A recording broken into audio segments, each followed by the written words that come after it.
Mes prochains invités, Mme Cathy Picard, bonjour. Bonjour. Éric Viel, bonjour. Éric Viel, qui est candidat au diaconat permanent, qui recevra le ministère du lectorat lors de la célébration du 19 novembre prochain, présidée par Monseigneur Pierre Goudreau. Oui. Le ministère du lectorat. Oui. Aidez-moi. En fait, c'est simplement comme un ministère institué pour pouvoir lire la parole de Dieu à l'intérieur des célébrations et aussi être capable de la proclamer parmi les gens. Bon, parce qu'on sait que la parole de Dieu, il n'y a que le prêtre qui est autorisé à le faire. Mais aussi un peu plus de laïcs qui le font, mais suite à avoir reçu ce ministère-là aussi. Parce qu'il est maintenant ouvert aussi aux femmes, ce ministère-là. Bon, vous êtes candidat au diaconat permanent. Oui. C'est quoi? C'est une élection? Non, en fait, c'est... Expliquez-nous, parce que les gens qui nous regardent, comment on procède? Bien, en fait, c'est plus une demande personnelle suite à un appel qu'on peut recevoir de Dieu, un peu comme une vocation de prêtre, en quelque sorte, à la différence que là, je suis marié, j'ai des enfants. Donc, c'est surtout ça, et c'est être aussi serviteur de Dieu, aussi parmi les gens, puis aussi être présence du Christ parmi les gens. En quelque sorte, c'est ça. Et ça se fait suite à une conversion. Et après ça, bien, c'est comme un appel qu'on sent. Pourquoi, Éric, être diacre au lieu d'être prêtre? Bien, étant donné que là, je suis marié, donc je ne peux pas être prêtre. C'est un peu la condition première, c'est ça. Mais si jamais mon épouse décède, je pourrais continuer vers la prêtrise si je le veux. Mais ça, c'est pas ce que je souhaite présentement. Et vous, Cathy, vous supportez votre conjoint? Oui, puis mon rôle à moi... Quel est votre rôle? Oui, c'est ça, mon rôle comme épouse, en fait, c'est de l'accompagner dans cette démarche, son discernement, parce qu'il est toujours dans le discernement en ce moment, vers la vocation de devenir ordonné pour être diacre. Mais c'est vraiment de l'accompagner au quotidien, de prier pour lui, toute tâche possible. Comme aujourd'hui, je l'accompagne en entrevue. C'est vraiment d'être présente auprès de lui là, dans tous les moments en Église. Parce que quand on chemine avec les gens, il y a des hauts et des bas. Et souvent, on a besoin d'être accompagné, d'être ensemble. C'est ça, oui. Il y a des règles à respecter pour devenir diacre. Oui. Et la conjointe est bien importante. Oui. C'est ce que j'ai compris là, oui. Dans le diaconat. C'est que ça doit être un couple, parce que j'ai lu un petit peu là, oui. les règles à respecter. Il faut que l'époux soit d'accord aussi. Les enfants aussi, il faut qu'ils soient d'accord avec ça. C'est important. C'est un cheminement de famille, là, aussi. Là. C'est de savoir si tout le monde est en accord avec le cheminement de monsieur, puis de savoir aussi si on va marcher ensemble dans cette voie-là. Vous êtes, on dit également que vous êtes responsable diocésain pour l'équipe de 12 jeunes pèlerins de notre diocèse qui se rendra à Lisbonne, au Portugal, à l'été 2023.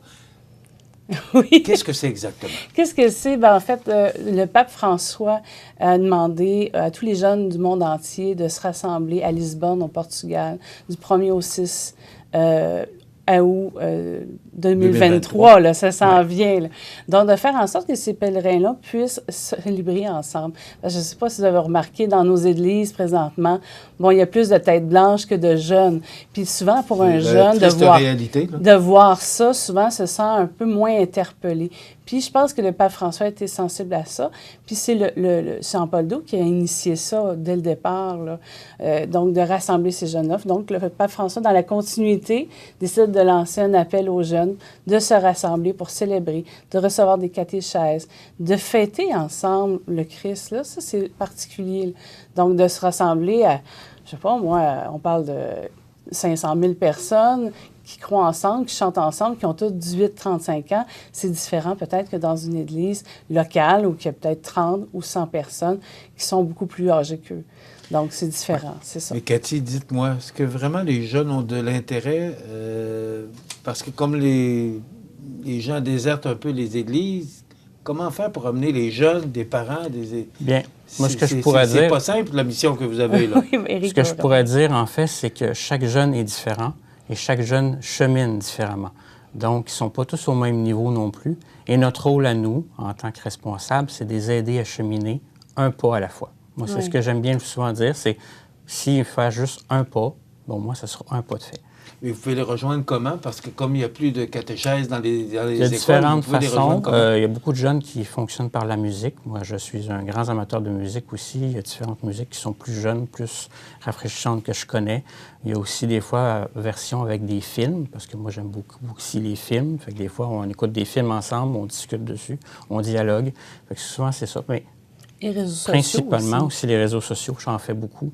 Fait que c'est d'être surtout parmi eux autres, de passer du temps avec eux, de parler de tout et de rien.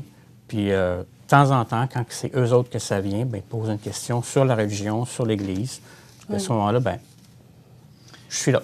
Puis ils sont plus ouverts qu'on pense aussi. Souvent, ils sont dans la charité chrétienne, puis ils ne le savent pas.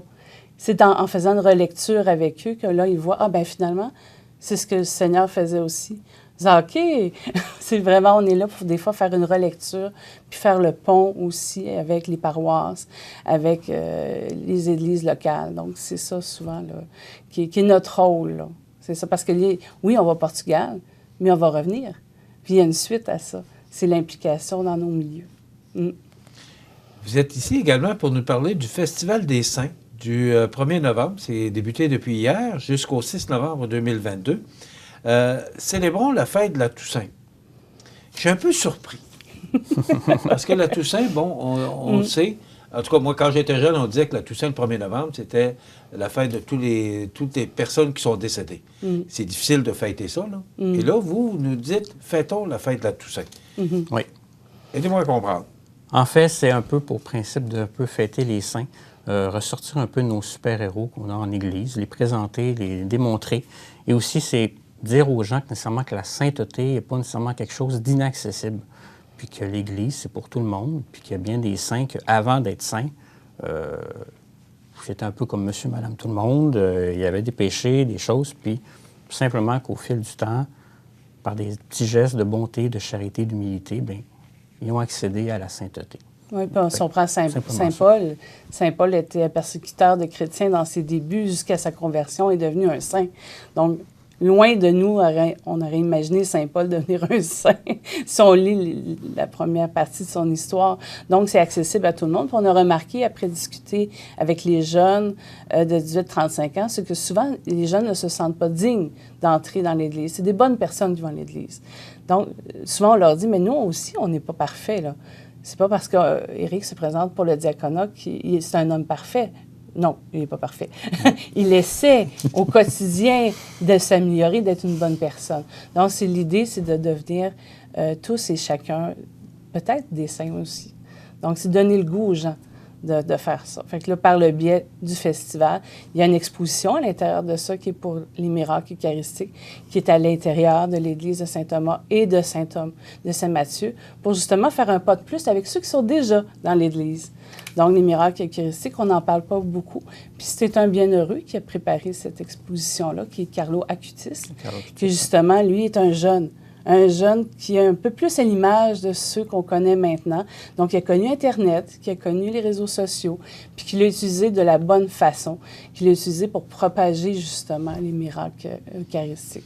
Donc, c'est vraiment sur deux paliers. Animation extérieure de Saint-Thomas avec des saints déguisés. Donc, vous allez voir des jeunes bien déguisés là, dans les saints connus. Puis à l'intérieur, vous avez l'exposition eucharistique avec de l'animation aussi.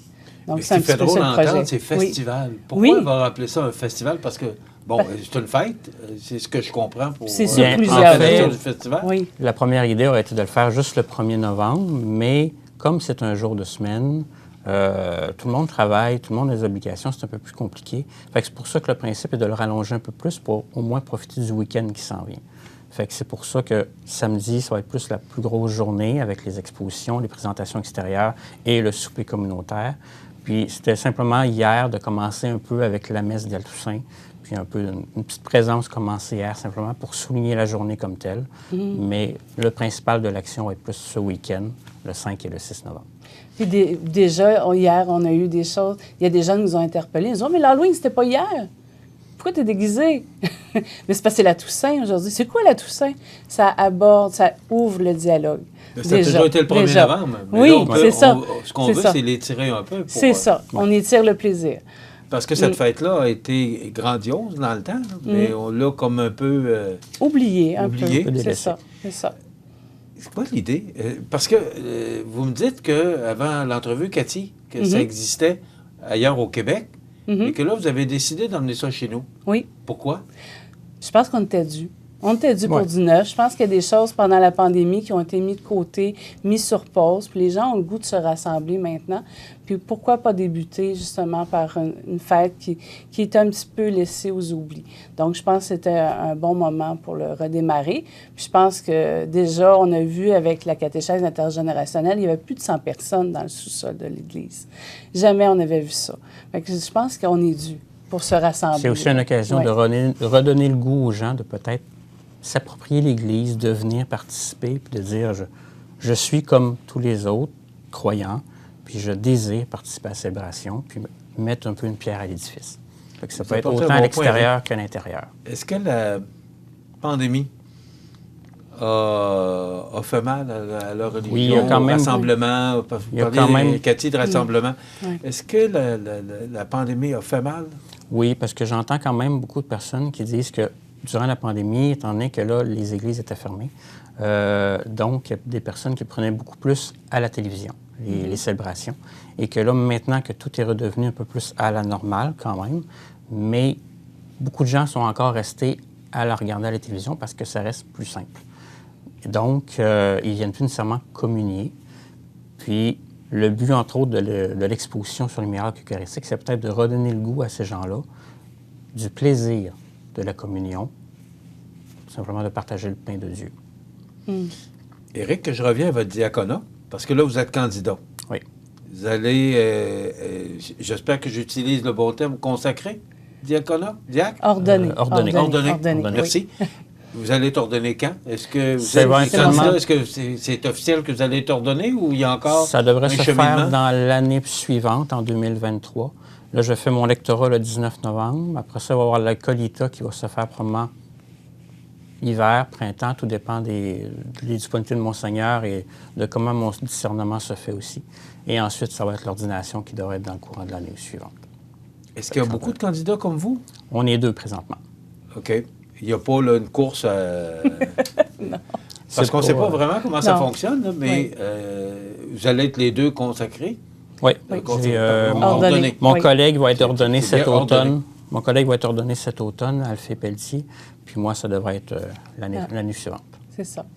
Et c'est quoi votre objectif de devenir diacre? Mon objectif, c'est simplement d'accompagner. Présentement, c'est d'accompagner beaucoup les jeunes, parce que j'ai beaucoup de jeunes qui cheminent autour de moi, qui me questionnent, qui voient ce que je fais, parce que c'est vraiment par sa manière d'être que les gens s'interrogent, puis ils viennent me voir, puis ils font comme... j'ai même mes enfants, souvent, qui me voyaient avant et qui me voient maintenant, puis qui trouvent qu'il y a beaucoup de changements. Fait que c'est pour ça que là, le fait d'être parmi les gens, bien, ça les implique à me questionner, à se poser qu'est-ce qui se passe dans ta vie. Puis c'est à ce moment-là que simplement que je peux parler de mes croyances et être à l'écoute de ce que les gens croient aussi. Parce que c'est aussi beaucoup d'écoute. Et qu'est-ce qui fait que vous avez décidé de devenir diacre? Parce qu'il y a des gens qui disent, ben, j'ai eu un appel. Est-ce que c'est vous ou si depuis que vous êtes jeune, que vous pensez en fait, à vous approcher de Dieu, de l'Église? En fait, depuis que je suis tout petit, j'ai été croyant, oui, mais comme beaucoup diraient, j'ai été croyant non pratiquant. Puis ça a été juste à partir de mes 38 ans, il y a 5 ans de ça, que j'ai reçu un appel à la conversion comme telle, plus le fait de toucher, on peut dire, la présence de Dieu intérieurement lors d'une célébration jeunesse qu'il y a eu aux maisons des Sœurs de l'Enfant Jésus à Rivière-du-Loup. Puis à partir de ce moment-là, c'est là qu'un peu tout a basculé, puis que j'ai comme vraiment, on peut dire, senti quelque chose de puissant et de fort, quelque chose de plus grand que nous. Fait que j'ai fait OK. Puis ça m'a un peu vraiment interpellé pendant plusieurs jours à y réfléchir. Puis vu que je suis très, très, très scientifique et tout. Donc, j'ai pris le temps de prendre un temps avec tout ça, de voir qu'est-ce que je vivais comme moment. Puis, suite à ça, ben là, autour de moi, j'ai eu des gens qui ont commencé à parler de la vocation de diacre. Puis, je dirais que bien des années avant, personne n'a parlé de ça, je ne savais même pas c'était quoi. Là, du jour au lendemain, suite à ça, ça me vient plusieurs fois. Puis, je me questionnais souvent. Puis le plus gros moment à un moment donné, c'est qu'une personne, un touriste, est venu à l'église lorsque j'étais là. Il voulait visiter. J'ai dit c'était fermé, peut-être là. Puis il me regarde tout bonnement, puis il dit « Toi, c'est pas quelque chose qui te tenterait de devenir prêtre? » J'ai fait de un, je suis marié, je peux pas, mais il y a quelque chose dans cette optique-là qui est possible pour moi. Puis j'y réfléchissais, monsieur, fait que merci peut-être de me confirmer quelque chose. C'est un peu ça. Donc, je rappelle, Éric, que vous serez candidat au diaconat permanent et vous recevrez le ministère du lectorat lors de la célébration du 19 novembre. À quel endroit? À la cathédrale de Sainte-Anne-de-la-Pocatière. OK. Oui. Présidé par Monseigneur Pierre Goudreau, d'ailleurs, qu'on recevra la semaine prochaine. Oui. On rappelle, pour le Festival de la Toussaint, ça a commencé hier. Oui. Cathy, les principaux événements? Principaux événements, c'est exposition intérieure-extérieure à l'église de Saint-Thomas et Saint-Mathieu, animation extérieure le 5 novembre et intérieure. Donc, c'est la grosse journée, c'est samedi, ça commence à 11 h, ça se termine à 5 h, puis on termine avec la souper fraternelle communautaire, là, tout le monde ensemble, au sol de l'église de Saint-Thomas. Est-ce que c'est ouvert à tout le monde? C'est ouvert à tout le monde le plus possible. Okay. Les profits de ça vont à l'église de Saint-Thomas et les projets jeunesse de la région. Donc ça, c'est un bon plus pour la région. C'est ça. Vous êtes le bienvenu. Oui, puis il ne faut pas oublier le rassemblement là, pour la Journée mondiale de la jeunesse qui aura lieu. C'est le 19 novembre. C'est ça, on à fait la appel cathédrale. à 12 jeunes pèlerins de notre diocèse qui pourront se rendre à Lisbonne, au Portugal, quand même. Un beau voyage. C'est un très beau voyage. Puis on est aussi un diocèse d'accueil. Hein. On accueille les jeunes pèlerins qui seraient d'un diocèse voisin, donc qui seraient seuls, qui n'auraient pas nécessairement de groupe, puis on est engagé à les accueillir. Donc, c'est un beau projet. Oui. Merci beaucoup. Merci beaucoup. Éric Diel, je vous rappelle le Festival des Saints du 1er novembre au 6 novembre dans notre paroisse Saint-Thomas et Saint-Mathieu. Merci à vous deux. Merci. Merci beaucoup.